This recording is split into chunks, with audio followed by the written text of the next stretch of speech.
गणपणायते। पंचपरमेष्ठी भगवान की 1008 श्री शांतिनाथ भगवान की, परम पूज्य आचार्य श्री आदि सागर महाराज की, आचार्य श्री मांगी कीर्ति महाराज की, आचार्य श्री विमल सागर महाराज की, आचार्य श्री तप सम्राट सरस्वती सागर महाराज की, आचार्य गुरु सुंदर सागर महाराज की, इन समय विश्व धर्म की, जिनवाणी माता की,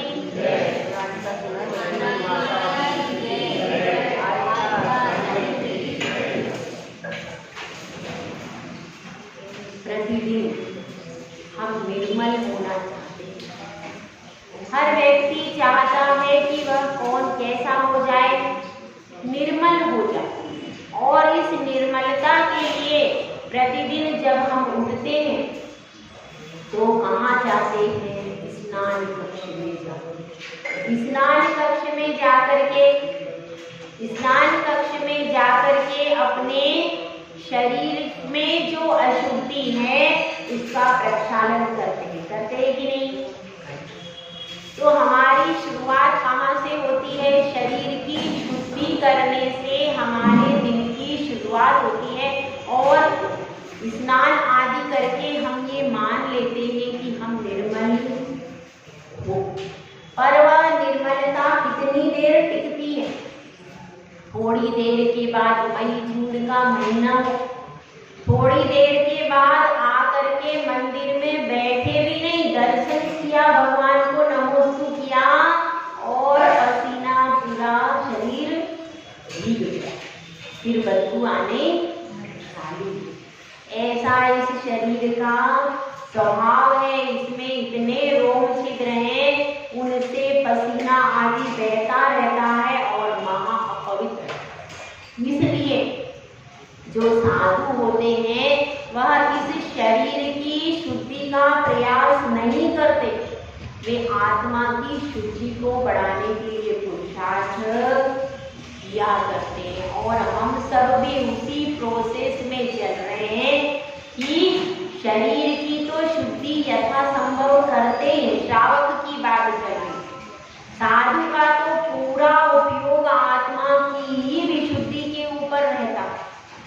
शरीर की शुद्धि के प्रति सामान्य रूप से जैसे क्या शुद्धि कर लेते हैं वो, कि हवा से, धूप से और सूर्य आदि के द्वारा। हवा चलती है, धूप होती है, सूर्य आदि के द्वारा उनके शरीर में क्या ऊर्जा होती है, उससे उनके शरीर की शुद्धि प्रति समय होती रहती है। दिगंबर साधुओं आदि तो शुद्धि उनकी और काय से होती है। तो केवल जल का स्नान ही पर्याप्त नहीं है, वे प्रति समय मंत्र स्नान करते हैं। नमोकार मंत्र से प्रति समय पढ़ते रहते हैं। और क्या करते हैं? जप स्नान होता है, जाप्य करते हैं, तप करते हैं, तप से भी शरीर तप जाता है। तो इस प्रकार से मंत्र स्नान, जप स्नान, तप स्नान, ये स्नान वास्तविक स्नान है। इससे शरीर भी शुचि हो जाता है और आत्मा भी शुचि हो जाती है। होती है कि नहीं? होती है। और आप जो सामान्य सुगंधित उपटन आदि लगा करके और तरह तरह के फेस वाश, कौन से वाश है, वो सारे पाप कर्मों को और बांध देते हैं। लिक्विड फेस वॉश का इस्तेमाल नहीं करना चाहिए भैया। आप लोग करते हो कि नहीं? जो करते हैं वो उनका बता रहे, आजकल के नए लोग करते हैं। लिक्विड फेस वॉश महा अशुद्ध है। कैसे बना? और उसको देखिए, अपन एक उपटन भी बनाते हैं ना, बेसन आदि का या क्रीम आदि का उपटन आप सुबह बनाओगे, 1 घंटे के बाद बदबू आने लगेगी। उसमें इतने केमिकल्स डालते हैं कि जिसके कारण वो महीनों खराब नहीं होता फेस वॉश। इसमें क्रीम डली है, इसमें दूध डला है, इसमें बना, अरे वो रह सकता है? आप बादाम भी 1 घंटे बाद उसमें अंतर आ जाता है, स्वाद में भी। गला के पिसा हुआ पेस्ट करना, क्या हो जाता है? अंतर। तो ये सोचो, जो फेस वॉश आदि हैं वह इतने लंबे समय तक कैसे चलते हैं? उनमें नाना प्रकार के डाल लेते हैं जो अपन चेहरे पे लगाते हैं तो हमारे चेहरे की चमड़ी पर इफेक्ट डालते हैं और जो हमारा नेचुरल सुंदर गोरा रंग है वो भी खराब हो जाता है। वो सफाई नहीं होती है, वह जो नेचुरल चीज है वह भी केमिकल से ध्वस्त हो जाता। तो इसलिए और आप पाप कर्म का मंत्र भी, क्योंकि वो तो सारा अशुद्ध था, अशुद्ध जल था, उसमें अशुद्ध ही चीजें सारी डली थी, इसने उसको बनाया। तो वह फेस वॉश का इस्तेमाल लिक्विड कम से कम पदार्थ अपन जहाँ तक बच सकते हैं उसका इस्तेमाल नहीं करना चाहिए। और हम क्या करते हैं, साबुन लगाते हैं, कौन से लक्स आता है, डियो आता है, ये सब जो साबुन आते हैं उन सब साबुन भी होते हैं, उन साबुनों का इस्तेमाल अब नहीं करेगा। जो कि क्या हो रहा है अभी, अब यहाँ पर शिक्षाव्रत का प्रकरण चल रहा, ये प्रकरण हमारा थोड़ा छूट गया। साबुन आदि का इस्तेमाल भोगो अभोग परिमाण व्रत में आएगा भैया। भोग में क्या आता है, साबुन और शैम्पू, फेस वॉश, और क्या होता है चीजें, और कौन सी होती है ऐसी, ये सब जो चीजें होती हैं ये सब चीजें भी किसमें आएंगी, भोग की सामग्री, भोग की सामग्री, भोग। तो ये साबुन आदि कैसे करे, फिर वो शरीर की शुद्धि कैसे करेगा श्रावक, तो उसके लिए बताया है आयुर्वेदिक साबुन आते हैं, चंद्रिका सोप एक आता है। और भी जहाँ भी आपको प्रोडक्ट मिले तो जिसमें आयुर्वेदिक चीजों से बनाया जाता है, जड़ी बूटियों से बनाया जाता है, फल फूल आदि से बनाया जाता है, ऐसे जो आयुर्वेदिक प्रोडक्ट हैं उनको आपको इस्तेमाल करना चाहिए। जो विदेशी प्रोडक्ट है वो कभी भी इस्तेमाल नहीं करना चाहिए। विदेशी प्रोडक्ट में कैसा क्या यूज किया कुछ अता पता नहीं है, चर्बी भी मिली होती है, ज्यादातर 50% साबुनों में तो चर्बी मिलाई जाती है पशुओं की। कौन सी चर्बी, जो कि वो कब्ज़खानों के बाहर जो वेस्टेज मटेरियल होता है, क्योंकि देखो जो उपयोगी चर्बी होती है वो तो यूज में आ जाती है बाद की प्रोसेस में, सौंदर्य प्रसाधनों आदि में जहाँ भी डाली जाती है, और जो बची हुई जो चर्बी हो जाती है उसको फिर से उसका रोटेशन करके उसको भी फिर से शुद्ध करके और फिर साबुन आदि में प्रयोग किया जाता है। इसलिए बाजार के साबुन को नहीं लगाना। चंद्रिका सोप है, आयुर्वेदिक और भी आयुर्वेद के प्रोडक्ट हैं तरह तरह के। आजकल तो बहुत पैसे, पहले कुछ नहीं मिलता था, पहले कुछ भी नहीं मिलता था, लेकिन आजकल वो चलता है। और सबसे अच्छा है अपने घर की जो चीजें हैं उनसे भी आप उपटन करा तैयार कर सकते हो। बेसन है, चंदन, वो सबसे शुद्ध है, बेसन, चंदन, मुल्तानी मिट्टी, उसका यदि प्रयोग करोगे तो वास्तविक तरीके से शरीर की शुद्धि भी होगी, सुगंध भी होगी, और त्वचा के रोम छिद्र भी कैसे हो जाएंगे, खुल जाएंगे। तो सर्वोत्तम क्या है, अपने घर में जो आपका शुद्ध सामान है उस शुद्ध सामान से उपटन बना करके उससे आपको स्नान करना चाहिए, सर्वोत्तम। और अगर आपको करना है भैया, बाहर उपलब्धि नहीं है, तो उसके लिए केवल आयुर्वेदिक साबुन का इस्तेमाल करें। जितने भी शैम्पू होते हैं, हेलो है और भी कौन से आते हैं, हम थे तब तक एक आध दो आते थे बस, हेलो वगैरह, तो वो हेलो जैसे जो शैम्पू आते हैं उन सब में अंडे का प्रयोग नियम से होता है, उनको हम डालते हैं। देखना उसमें ऐसा चिकनापन आता है, चिकनेपन का मतलब क्या है, उसमें अंडे का प्रयोग है, इसलिए वह लगाने योग्य नहीं। लगाने योग्य है क्या, महाशुद्ध है, लगाने योग्य नहीं है। तो उसके स्थान पर अपने जो क्या होती है, शिकाकाई पाउडर आता है, आंवले का पाउडर आता है, ये जो प्रोडक्ट, इन सबको आयुर्वेदिक चीजें हैं, तो आप इसको सुखा करके पीस करके इस्तेमाल करो तो बाल कभी झड़ेंगे नहीं, बाल सफेद नहीं होंगे, और जो बीमारियां हैं वो भी, नींबू आदि का भी प्रयोग किया जाता है। तो ऐसे प्राकृतिक संसाधनों का प्रयोग करने से रोग बीमारी भी नहीं होगी, केमिकल के दुष्प्रभाव भी नहीं होंगे और अपने बाल भी व्यवस्थित रहेंगे, नेचुरल रहेंगे। तो ऐसी चीजों का, और आपके वहां पर पैसे भी ज्यादा जाते, कितने महंगे महंगे प्रोडक्ट आप लोग यूज करते हो, उससे स्किन खराब हो जाती है, स्किन में खुजली, फुंसी आदि तरह तरह की प्रॉब्लम हो जाती है, स्किन काली पड़ जाती है और बाल भी झड़ जाते। जितनी ज्यादा चीजें आप बालों में लगाओगे उतने बाल झड़ जाएंगे और सफेद जल्दी हो जाएंगे। हम सब प्रयोग कैसे करेंगे?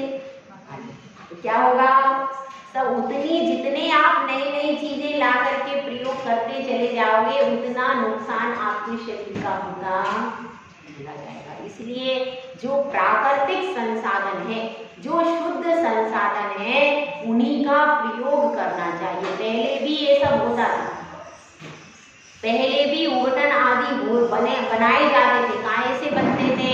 हल्दी से, चंदन से, मुल्तानी मिट्टी आदि से। इन सब प्राकृतिक चीजों से, फूलों के रस से, इन सब चीजों से पहले भी उबटन आदि बनाए जाते थे। किसमें आया है?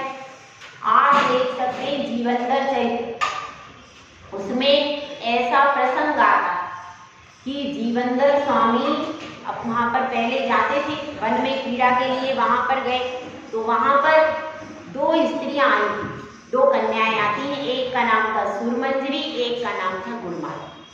और दोनों में लड़ाई हो गई, दोनों पक्की सहेलियां थी, लेकिन दोनों में विवाद हो गया।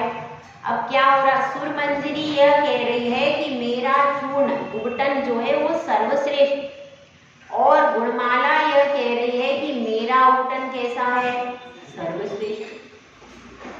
तो अब दोनों में विवाद हो गया। उस समय वहां पर जीवंदर स्वामी आए तो उन लोगों ने इनको प्रबुद्ध मानकर इनके आगे पक्ष रखा कि हम दोनों में से किसका उबटन श्रेष्ठ। तो फिर जीवंदर स्वामी क्या करते हैं कि उस उबटन को फैला देते हैं, बिखेर देते हैं। कहाँ पर? जहाँ पर वृक्ष में फूल आदि लगे हुए थे, भंवरे आदि थे, तो वहां पर दोनों चूर्णों को बिखेर देते। तो जो जैसे ही सुरमंजरी का चूर्ण बिखेरते तुरंत ढेर सारे भंवरे आ जाते हैं, लेकिन गुणमाला के चूर्ण में भंवरे नहीं आते। तो इससे प्रमाणित हो जाता है सबसे ज्यादा सुगंधित किसका होता है, सुरमंजरी। तो ऐसे प्रकरण में ये क्यों सुना रहे कि ऐसे प्रकरण हमारे आगम में आते हैं, आगम में आते हैं कि प्राकृतिक तरीके से उबटन तैयार किए जाते हैं।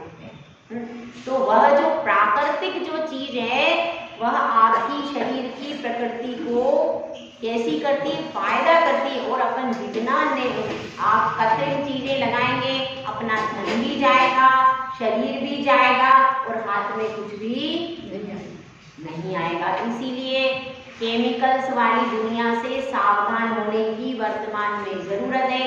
कौन सा केमिकल, कैसे कैसे प्रोडक्ट बाजार के आपने लगाए, कौन से कीटाणुओं का शरीर में प्रवेश हो गया और कैंसर आदि बीमारियां सब केमिकल्स की वजह से ज्यादातर हो रही। तो उन बीमारियों से बचने के लिए हम बाजार के सौंदर्य प्रसाधन, शैम्पू, साबुन, इन सब का त्याग करके प्राकृतिक वस्तुओं का इस्तेमाल करें, जिससे कि क्या होगा, आरोग्यवर्धक भी है, आरोग्यवर्धक भी है, शरीर के स्वास्थ्य के लिए भी ठीक है और उसके द्वारा हमारे पैसे भी खर्चे नहीं हो रहे। अब घर में बेसन पीस ही रहा, अब उसमें से अगर आप थोड़ा सा ले लोगे तो खर्चा कितना हो, और बाजार से 50-50 रुपए के फेस वॉश ला रहे हैं, 100 रुपए के आते, पता नहीं, हमें तो पता ही नहीं, हम तो 16-17 साल से निकल के आए, हमें कुछ पता है। तो फेस वॉश इतने महंगे महंगे आप लाते हो और लाने के बाद आपकी स्किन पूरी उससे ड्राई हो जाती है, बहुत तरीके की प्रॉब्लम्स होती है। तो इसलिए हमको ये ध्यान रखना है कि हमको, अब हम व्रत की ओर आगे बढ़ रहे हैं कि नहीं? तो व्रत की ओर जब हम आगे बढ़ रहे हैं तो हम ऐसी वस्तुओं का इस्तेमाल अपने शरीर के लिए करें जिन वस्तुओं से हिंसा नहीं हो और जो शुद्ध हो। ठीक है, तो अब अपन आगे बढ़ते हैं। अपना प्रकरण चल रहा है सामायिक। एक जीव सामायिक करने के लिए आया। तो अब यहाँ पर बताया है कि शिष्य कह रहा है सामायिक कब कब करें। आपने बता दिया सामायिक कैसे करें, सामायिक कब कब करना चाहिए। तो उसके लिए यहाँ पर उपदेश दे रहे हैं गाथा नंबर 101। सामायिकं प्रतिदिवसं यथावदप्यनलसेन चेतव्यम् व्रतपंचक परिपूरण कारणमवधान यथावयुक्तेन सामायिक कब करना चाहिए, प्रतिदिवसम रोज करना चाहिए। जैसे अपने षटावश्यक कर्तव्य आते हैं ना, कौन कौन से आते हैं, देव पूजा, गुरोपासनी, स्वाध्याय, संयम, तप और दान। कब कब करना चाहिए, रोज करने के लिए है वे। इसी प्रकार से सामायिक भी कब कब करना चाहिए, रोज प्रतिदिन करना चाहिए, प्रतिदिन करना चाहिए। और कैसे करना चाहिए, यथावदप्य नल तेन चेतव्यम, जैसा हो सके वैसे। यदावदपि अपि, अपि मतलब अनल सेन, अनल सेन मतलब अनल, अनल का मतलब है आलस्य को छोड़ के, आलस्य को छोड़कर, प्रमाद को छोड़ करके प्रतिदिन करना चाहिए। दिन भर में एक बार जरूर सामायिक होना चाहिए। मैंने आपको बोला था 24 मिनट प्रतिदिन एक सच्चे श्रावक को सामायिक करना चाहिए, प्रतिदिन।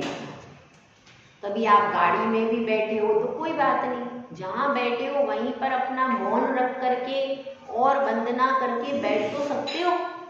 24 मिनट में क्या, सुबह आपने पूजा कर ली, ठीक है, लेकिन शाम को कम से कम आओ, 24 मिनट का नियम लेके बैठो, आलोचना पाठ पढ़ो, 4 दिशा की वंदना भी करो, आलोचना पाठ करो। 24 मिनट की एक सामान्य श्रावक को सामायिक क्यों करना चाहिए कि भैया हम अनादिकाल से संसार में परिभ्रमण कर रहे हैं, आत्मा की याद हमें कैसे आएगी, कब आएगी। तो रोज कम से कम अपने बारे में 5 मिनट केवल भक्तियां पढ़ लेना व्यवस्थित सामायिक नहीं भैया। हम तो बस सोचते हैं भक्ति पढ़ ली, पाठ पढ़ लिया, सामायिक पढ़ ली, सामायिक हो गई। सामायिक वास्तव में उतनी ही नहीं है, सामायिक इसके आगे भी बहुत कुछ है। सामायिक में वास्तविक रूप से चिंतन में आना चाहिए कि हम कहाँ हैं, हम कौन हैं, यह चिंतन में हमेशा सामायिक में आना चाहिए। यदि यह भावनाएं अपनी अंदर से और अंदर से उठता हुआ स्वर होना चाहिए सामायिक का, केवल पाठ भक्ति पढ़ना नहीं, वो तो पढ़ना है, वो इसलिए कि भाई आपका मन चंचल है तो आपको बताया गया है कि उस चंचल मन को लपटाने के लिए क्या करो, भक्ति करो। वो भक्ति बताई, उसके बाद भक्ति कर ली आपने, उसके बाद ऐसा नहीं करना कि बढ़िया 48 मिनट है, 48 मिनट तक पढ़े ही जाओ, पढ़े ही जाओ, पढ़े ही जाओ, जाप किए ही जाओ। यही करते हैं अपन, करते हैं कि नहीं पवन में। अभी इसमें आ रहा है आगे का कि सामायिक के समय क्या करना चाहिए, पूरा विचार आ रहा है। अभी अपन ये पढ़ते हैं कि सामायिक प्रतिदिवसम करना चाहिए और काय के लिए करना चाहिए, व्रत पंचक परिपूरण। 5 व्रत जो आपने लिए हैं उनकी पूर्णता के लिए करना चाहिए। और किसके लिए करना चाहिए, मवधान युक्तेन, और एकाग्र चित्त से करना चाहिए। यदि आप सामायिक नहीं करोगे तो आपके व्रत जो हैं वो कैसे होंगे, पूर्णता को प्राप्त नहीं होंगे। जो भी आप व्रत कर रहे हो, उपवास कर रहे हो, कोई जिनगुण संपत्ति का व्रत करता है, कोई भक्तामर का व्रत करता है, तो नाना प्रकार के व्रत करते हो। अगर आपने व्रत के दिन सामायिक नहीं की तो आपका व्रत पूर्णता को प्राप्त कभी भी नहीं हो सकता, ये ध्यान रखना। और इसके अलावा 5 अनुव्रत अपने पास में है, अष्ट मूल गुण अपने पास में है कि नहीं? तो उन 5 अनुव्रतों की भी पूर्णता कब होगी? जब आप सामायिक करोगे। मतलब कोई भी व्रत हो उसकी पूर्णता कब होगी? जब उस दिन आप सामायिक करोगे। इसलिए श्रावक को प्रतिदिन सामायिक करना चाहिए। देखिए अब सामायिक में आपकी स्थिति कैसी बनती है इसको यहाँ पर बता रहे। अगला श्लोक है 102 नंबर। सामायिके सारंभा परिग्रहानेव सन्ति सर्वेपि जेलोपसृष्ट मुनिरिव गृहीतदा याति यति भावम्। सामायिक में एक श्रावक मुनि के बराबर हो जाता है, ऐसा यहाँ पर देखिए। मुनि का तो हमेशा के लिए ही सामायिक है, उसकी सदा काल। लेकिन फिर भी क्या हो जाता है, श्रावकों से बोलने में आता है, व्यवहार में आता है। मुनि और आरिका माता जी को तो हर समय ही समता में रहना है। कदाचित वो कहीं बोल भी देते हैं तो उनको पश्चाताप होता है कि हमने क्यों बोला, हमारा तो धर्म समता है, हमारा तो प्रति समय सामायिक करना है। क्योंकि हमारे जो षट आवश्यक है उसमें आता है, क्या आता है? कौन से हमारे षट आवश्यक है बताओ? मालूम है? समता।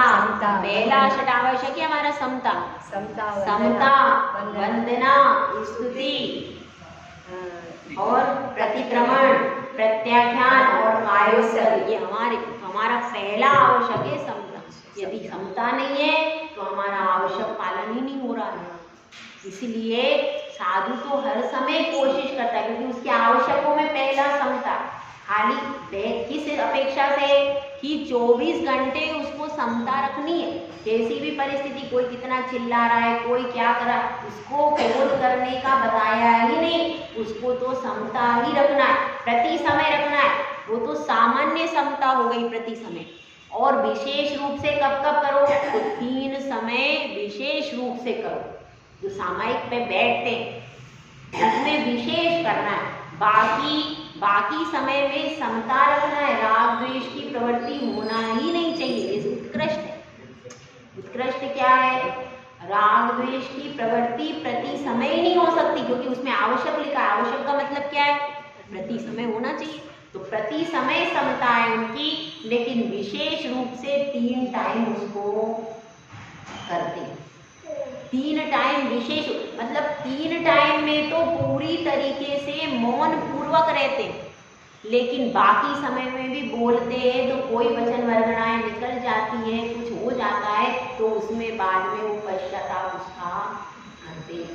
यानी उनकी प्रति समय समता रूपी, प्रति समय समता चल रही है। और सामान्य रूप से और विशेष रूप से कैसे चलेगी? जो 3 टाइम जो मौन पूर्वक बिल्कुल व्यवस्थित सामायिक के लिए वो बैठते हैं, भक्ति करते हैं, उसके बाद आत्मा का ध्यान। तो इस प्रकार से मुनि का तो प्रति समय चल रहा है, लेकिन श्रावक के लिए आवश्यक में सामायिक नहीं आया। स्वाध्याय, संयम, क्योंकि नहीं भले ही आया है, लेकिन फिर भी आपके लिए आपके व्रत पूर्ण कब होंगे? जब आप सामायिक को स्वीकार करोगे। तो अब यहाँ पर बताया है कि सामायिके सारंभा, सामायिक में आरंभ और परिग्रह का पूर्ण त्याग होता है कि नहीं? होता है। जब आप सामायिक करने बैठते हो तो ऐसा बोल के बैठना चाहिए, इस शरीर के वस्त्रों को छोड़कर, शरीर के आभूषणों को छोड़कर जो घर में है और जो रखा हुआ है उन सब का मेरा त्याग है। इसीलिए मोबाइल, तरह तरह के पैसे, तरह तरह की चीजें लेकर के मंदिर में नहीं आना। सामायिक करने बैठो तो कम से कम यहाँ पे तो त्याग करो। यहाँ पर जब आओ सामायिक करने तो मोबाइल लेकर के नहीं आना, अथवा आओ तो उसको बिल्कुल टोटल स्विच ऑफ करके रखो ताकि कोई विकल्प, और उसको रखा जरूर है आपने पास में, लेकिन ऐसे भले ही पास में रख लो, लेकिन फिर भी कह दो भैया अब मैं उससे थोड़ा सा हट जाओ, इंच भर, ज़्यादा नहीं कर देना, नहीं तो उधर किसी ने रख दिया, कोई उठा के ले गया, माता जी ने कहा था, हम परेशान हो जाएंगे, ऐसे सबके मोबाइल चले जाएंगे। तो उसको थोड़ा सा अपने से टच मत कराओ, अपने से थोड़ा सा दूर रख दो हल्का सा, और फिर कह दो कि भैया मेरा सब आरंभ परिग्रह का त्याग, मोबाइल का त्याग, राग द्वेष का त्याग, घर परिवार सारा त्याग करके बैठा। लेकिन कब तक के लिए त्याग है? सिर्फ 48 मिनट, या जब तक वो 24 मिनट, जितनी देर सामायिक कर रहा है तब तक का ही त्याग है। और मुनि महाराज का कब तक का त्याग है? इनका हमेशा, बस इतना ही अंतर है कि वो टेम्परेरी त्याग और वो परमानेंट है।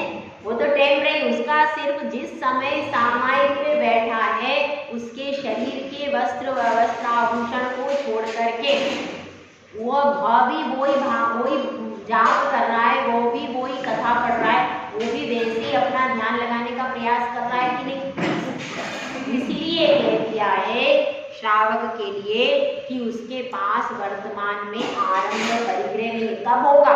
जब आप विधि पूर्वक त्याग करके बैठोगे सामायिक। जब आप त्याग करके नहीं बैठे तब नहीं होगा।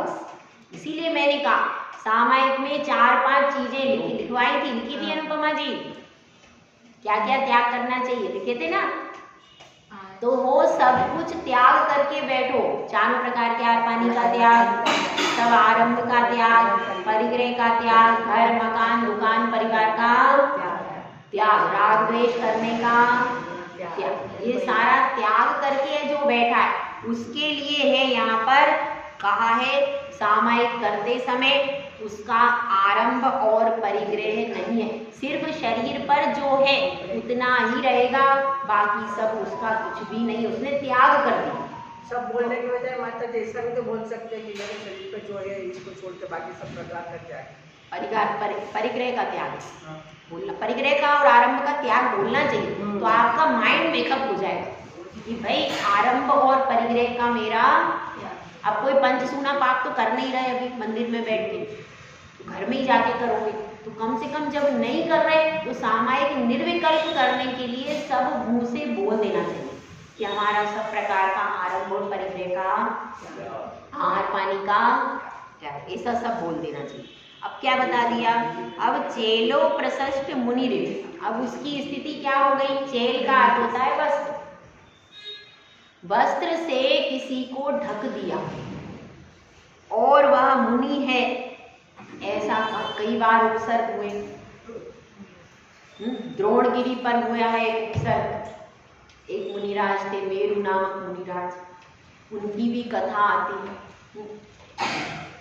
कि वे पूर्वों में राजा थे तो एक सिंह था, बहुत आक्रामक हो गया, पूरी नगर में आकर के बच्चों को ले जाता था, परेशान करता था। तो नगर वासियों ने राजा से कहा कि राजा जी आप इसका कुछ निराकरण कीजिए। तो राजा ने क्या किया, सिंह गुफा में रहता था, उन्होंने गुफा के द्वार पर लकड़ी लगाकर आग लगा दी। अब आग अंदर गई, सिंह जलकर मर गया। अब कालांतर में अब वे गुरुदत्त मुनिराज की कहा है, गुरुदत्त मुनिराज थे। अब वो गुरुदत्त क्या हुआ, उन्होंने फिर दीक्षा ले ली तो जो सिंह जलकर मरा था वो वहीं पास में किसान हो गया। अब वो किसान हो गया। अब ये देखिए संयोग की बात है, उसी किसान के खेत में मुनिराज सामायिक के लिए बैठ गए। उनको नहीं पता कि ये उसका खेत है, वो तो अपने स्वाभाविक रूप से आए और खेत में वृक्ष के नीचे बैठ गए। अब क्या हुआ, वह किसान आया और उसने कहा कि देखो महाराज, मैं दूसरे गांव में दूसरे खेत में जा रहा हूँ, आप यहाँ पर बैठे हो, मेरी पत्नी भोजन देने आएगी तो पत्नी से कह देना कि मैं दूसरे खेत पर गया हूँ, ऐसा आप उनसे बोल देना। महाराज ने तो कुछ भी, वो तो ध्यान में मग्न थे, मौन था, वो अपनी सामायिक में ध्यान में बिल्कुल बैठे थे लीन। उन्होंने कोई ध्यान नहीं दिया, वो चला गया। थोड़ी देर के बाद पत्नी आई उसकी भोजन लेके, उसने पूछा बाबा आप बताओ, मेरे पतिदेव यहाँ पर आए थे, अब कहाँ चले गए, आप बता दो। तो उन्होंने कुछ भी उत्तर, वो अपनी सामायिक में थे, धीन से उन्होंने कोई उत्तर नहीं दिया। पत्नी चली गई। अब पत्नी चली गई, अब वो दूसरे खेत में सुबह से शाम तक काम करता रहा, दूर था खेत, भोजन के लिए नहीं जा पाया और भूख से व्याकुल होने लगा, जिसको खूब तेज गुस्सा। इधर क्या होता है, अब वो खूब तेज गुस्सा आता है और शाम को जाता है और पत्नी को क्या करता है, पीटने लगता है, पत्नी को जाके डांटता है उसको। तो फिर पत्नी बोलती है, मेरी कोई गलती नहीं है, मैं तो तुम्हारे लिए भोजन लेके गई थी और मैंने तो बहुत प्रयास किया, तुम्हें बहुत ढूंढा पर तुम कहीं मिले नहीं। तो किसान कहता है, तुमने बाबा जी को पूछा था क्या? हाँ, बाबा जी को भी पूछा। बाबा जी ने क्या कहा? बाबा जी ने कुछ भी नहीं कहा। अरे वो बाबा जी नहीं, बाबा जी का ही मन होगा इस तरह से कि मैं यहाँ भूख से तड़पता रहूं, ये सब बाबा जी की वजह से ही। वो बता सकते थे, वो कह सकते थे कि तुम्हारी पत्नी उधर गई है, इन सबको बातों को बता देते, तो उन्होंने बताया नहीं, इसलिए मुझे दिन भर भूखा प्यासा रहना पड़ा। और फिर उस समय सर्दियों के दिन थे, सर्दियों में लोग कंबल लेके जाते। तो वह क्या हुआ, सर्दियों में पूस की रात में कंबल लेकर के चला कि मैं महाराज को मजा चखा के आऊंगा, और लेकर के गया, लालटेन हाथ में लेकर के जाते थे, कंबल लेके रात्रि करते। मुनिराज तो भैया वो ध्यान में ही बैठे, वो तो हिले नहीं वहां से, वो तो ध्यान में ऐसे बैठे, ऐसे सामायिक में मगन, कोई मतलब नहीं उनको, वो अपनी आत्मा के आनंद में डूबे। अब इधर ये आ गया, अब इसने बुरा भला कहा, बुरा भला कहा, उनको कोई, वो तो अपने में लीन थे, उनको कोई मतलब नहीं। पर अब वो तो उसने अपना सब कुछ, जितना कुछ कह सकता था उतना सब कुछ कहा, मगर कहने से कोई फर्क, तो जब फर्क नहीं पड़ा तो और ज्यादा गुस्सा आ गया। कोई फर्क ही नहीं, बताओ, मैं दिन भर भूखा प्यासा रहा, परेशान रहा, इनको फर्क ही नहीं पड़ रहा है, बड़ी परेशानी है। तो उसने कहा, मैं तुमको मजा चखा के ही जाऊंगा, और फिर अपना कंबल उतार दिया। लालटेन उसके पास में थी, वही लकड़ी ले ली और कंबल लपेट दिया। अब देखिए, वह मुनिराज के ऊपर वस्त्र है कि नहीं, वस्त्र से ढक दिया। दो प्रकरण आते, एक प्रकरण ऐसा भी है कि रुई लपेट कर लगा दिया, एक कहीं हमने कंबल का भी पढ़ा था, और रुई का भी आता है कि रुई क्या, रुई थी तो रुई को उन्होंने लपेट दिया, और रुई लपेट करके उनके शरीर में क्या लगा दी, जैसा करते हैं वैसा भरना पड़ता है भैया, ये ध्यान रखना। तो अब उनका वो कर्म उदय में आ गया, जो उन्होंने सिंह के साथ में किया था वही कर्म उनका उदय, लेकिन कर्म तो आ गया, पर सिंह तो छटपटा के आत्मबोध ध्यान से मरा था। लेकिन वे मुनिराज, समता के धारी वे मुनिराज, उन्होंने सोच लिया मेरे कर्म का उदय आ गया है, अब इस समय पर मेरी अपनी समता रूपी आवश्यक को छोड़ना नहीं है, मेरे तो अब समता ही इष्ट है। और ध्यान में ऊपर उतरते, अंदर उतरते चले गए, और कर्मों को धीरे धीरे नष्ट करके मोक्ष को प्राप्त कर लिया। अब उनके पास, अब कोई यहाँ पर प्रश्न कर सकता है, वो मुनिराज थोड़ी थे, उन पे तो कंबल लगा दिया, उन पे रुई तो परिग्रह हो गया, तो महाराज वो नहीं थे ना, नहीं वो तो उनने डाला नहीं। अरे कोई कह सकता है ऐसा कि भाई अगर कोई, क्योंकि दो प्रकरण मिल रहे हैं, एक तो कंबल का भी प्रकरण हमने ध्यान सागर जी से सुना था, उसमें उन्होंने कंबल का बताया, तो रुई का भी प्रकरण आता। तो यदि अपन ऐसा माने कि कोई वस्त्र से भी लपेट गया और उसमें अग्नि लगा दी, तो अब उन्होंने वस्त्र से ढक दिया, तो अब कोई कहे नहीं वे मुनिराज नहीं थे, कोई कह सकता है कहने वाला कि वस्त्र सहित मुनिराज हो गए।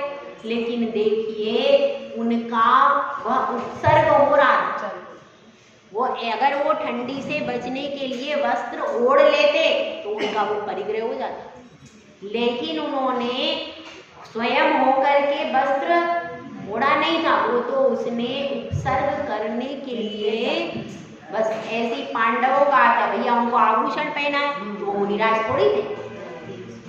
मुनिराज आभूषण नहीं पहनते, मुनिराज वस्त्र नहीं पहनते हैं, नहीं, उनको आभूषण पहनाए गरम गरम जलते हुए, पर वो आभूषण नहीं थे, वो उपसर्ग। ये समझना, कदाचित ऐसा कोई प्रसंग आ जाए, कोई आप पौराणिक सुन के कह दो वो मुनि थोड़ी थे, उनके पास तो उनको तो रुई से लपेट दिया, ऐसा नहीं, वो उपसर्ग, वो तो इतने ध्यान में लीन थे कि बाहर की एक भी चीज से उनको कोई मतलब नहीं, बहुत ज्यादा अंतरंग में उतरे हुए महामुनिराज।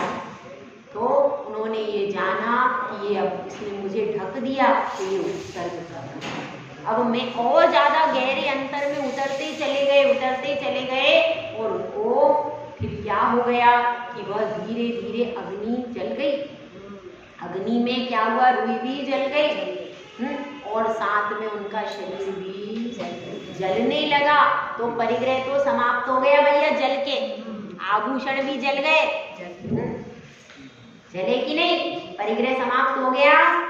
परिग्रह समाप्त हुआ, इधर उन्होंने कर्मों को भी जलाना चालू, तीनों सिस्टम साथ में हो रहे थे। इधर परिग्रह जला, वो अपनी आत्मा में उतर गए, शरीर भी जलने लगा। और फिर मतलब बात वो सही है जो ऐसा कहते परिग्रह। अब कोई ऐसा प्रश्न करते भैया आपने कहा परिग्रह सहित मुनि मोक्ष नहीं जाता, ये तो परिग्रह सहित चले गए, गड़बड़ हो गई, सही है। तो ऐसा प्रश्न कोई करे तो उसका उत्तर ये है कि भैया अग्नि लगी थी कि नहीं, लगी थी। जब अग्नि लगी तो रुई पहले जली कि नहीं, जलेगी। पहले रुई पूरी जल गई और रुई के साथ में शरीर भी जल गया, तो परिग्रह तो सारा, आभूषण भी जल गए, तो वह परिग्रह तो सारा कैसा हो गया, जल गया।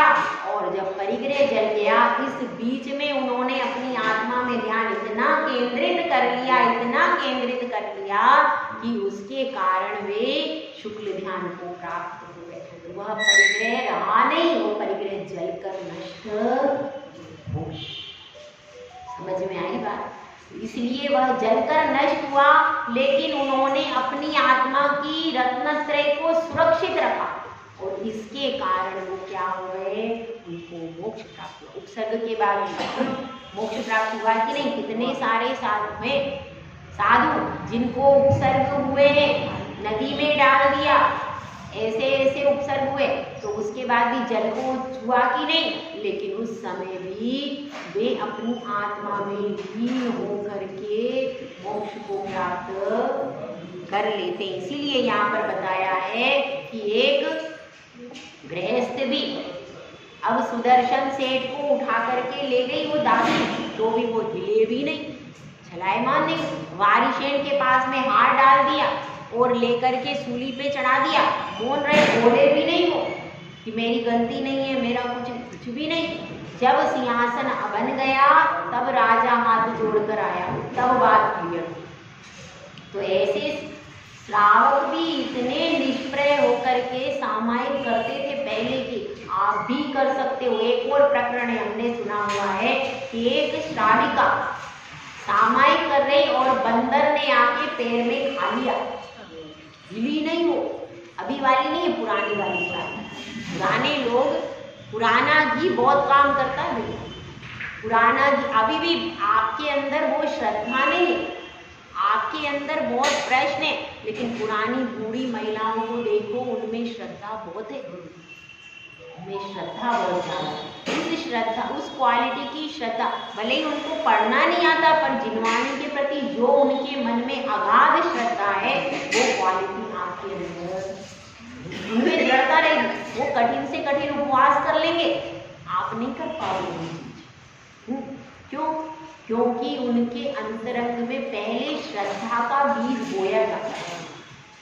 अब वो श्रद्धा का बीज बोना हमने बंद कर दिया। हमारी संतानों में हम श्रद्धा का बीज थोड़ी बोते, प्रश्नों का बीज बोते। उनको बताते, देखो ऐसे ही पढ़ के नहीं आ जाना, समझ में नहीं आए टीचर से 10 बार पूछना, उससे प्रश्नवाचक बनता है, वो श्रद्धावाचक नहीं बनता बच्चा। वो धर्म के मामले में उसको श्रद्धावाचक बना सकते हैं अगर चाहें तो, अगर हमें कैपेबिलिटी हो तो। इसलिए यह समझना है कि जिस प्रकार से वस्त्र सहित मुनि है, कौन सा मुनि? जिसके ऊपर उपसर्ग हो रहा वो मुनि, और एक श्रावक भी ये सोच रहा है भैया ये वस्त्र भी मेरा, ये आरंभ परिग्रह मेरा, वो ममत्व भाव, भले ही शरीर पे वस्त्र है पर वर्तमान में ममत्व भाव से नहीं, अंतर तो होगा। मुनि श्रेष्ठ ही रहेगा और श्रावक नीचे ही रहेगा, वो आगे नहीं बढ़ सकता। लेकिन यहाँ पर इसलिए बता दिया कि श्रावक के शरीर पर वस्त्र है, आभूषण है, पर उसका वर्तमान में सोच लिया उसने ये मेरा, केवल कह दिया परिग्रह आरंभ का त्याग इतना नहीं है, उसके बाद अंतरंग में उन वस्त्रों और आभूषणों से ममत्व भी छोड़ देना। इतनी ज्यादा अनासक्ति भाव होगी तब जाकर के आपकी संज्ञा बनेगी चेलोपदृष्ट मुनि के समान। साधारण बात नहीं, पर इतना भी आप 48 मिनट 24 मिनट भी यदि कर पाए तो ये समझना आपने बहुत बड़ा काम कर दिया। यही सामायिक एक दिन उस स्टेज तक लेकर के आपको जाएगी कि जब आप कर्मों को निधन की तरह कर्मों के निधन को जला दोगे और उस तप की अग्नि में और आप मोक्ष को प्राप्त कर लोगे। जय बोलाचे सुंदर महाराज माता जी जय।